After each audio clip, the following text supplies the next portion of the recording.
It pains me to say this, but Yu and Toko shouldn't end up together. Or at least, I don't think they should. There are a lot of pretty decent anime out this season, and if you haven't been watching every single thing, and you've been distracted with shows like Goblin Slayer, JoJo Part 5, Bunny Senpai, and Zombieland Saga, you might have missed out on Bloom Into You. And to be honest, I almost did too. I'm not usually one for romance anime, but I've been looking for something with a bit less action, adventure, and isekai-ness to it. Something a little more grounded in reality.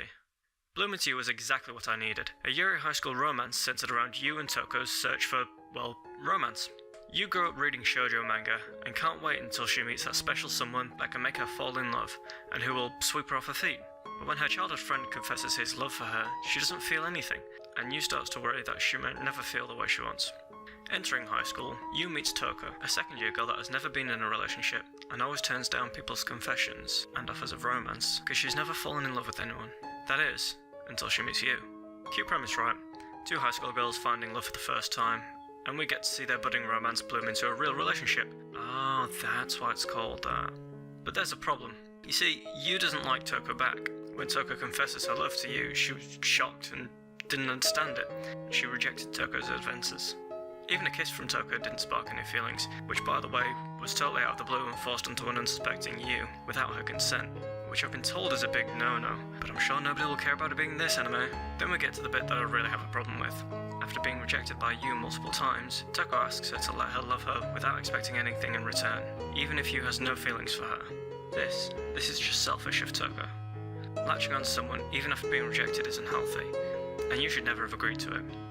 I understand the whole plot is that Yu just doesn't understand love, and she'll grow to love Toko anyway.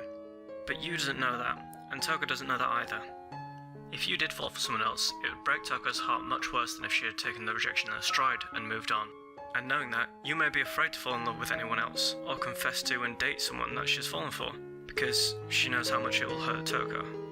The way it's been set up, it seems to send a message of persistence. Just keep at it and eventually everything will work out. And while not necessarily a bad thing in certain situations, teaching people that if they get rejected to just keep on trying anyway, and eventually they'll fall in love with you, is a recipe for disaster. Don't get me wrong, I like the show. It's one of the best of this season, maybe one of the best of the year. It's cute and adorable, but it could be so much better. If it did have Yu fall in love with someone else, we could follow the story of Yu trying to be with her new partner, while trying not to hurt Toko, and Toko's journey to get over Yu without getting in the way, while struggling to fight her feelings and eventually find a new lover for her own. It would be great and would send a much better message. If you get turned down, it's not the end of the world. You can and should move on, because there is somebody out there for you. I mean, I'm 99% sure that's not going to happen, but if it did, Anime of the Year 10 out of 10 would analyse again. So I've talked about some of the negatives, so let's quickly run through some of the positives. The art and animation is beautiful and fluid. Coloured filters are effectively used often to bring life to the atmosphere. The point of view camera is ideal for getting us into the shoes of Yu and Toko alike, which helps us to empathise with them both, and set designs are just gorgeous. I especially like the old building that the school uses for the student council office.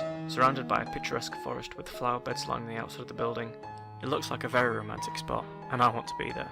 The music complements every scene without being distracting, and the voice acting is on point, full of emotion and enthusiasm, featuring the talents of Yuki Takada in Japanese, who you may recognise as the voice of Elma from Dragon Maid, and Tia Ballard in English voicing Yu, and Minako Kotobuki and Lucy Christian in Japanese and English respectively as Toko. Finally, let's talk about representation. Although homosexual relationships, especially lesbian, isn't that difficult to come by in anime and manga or light novels, finding it done well is another matter. At least from my admittedly limited experience with the genre, most Yuri relationships are depicted as either overly sexualized and fetishized fan service material, or as a cutesy couple of friends who like to hang out and do cute things together, where not much emphasis is actually put on the relationship itself. Bloom Into You finds a good balance here, displaying lesbian romance effectively and acknowledging the physical aspect to that, without going into the realm of cheap exploitation and fan service.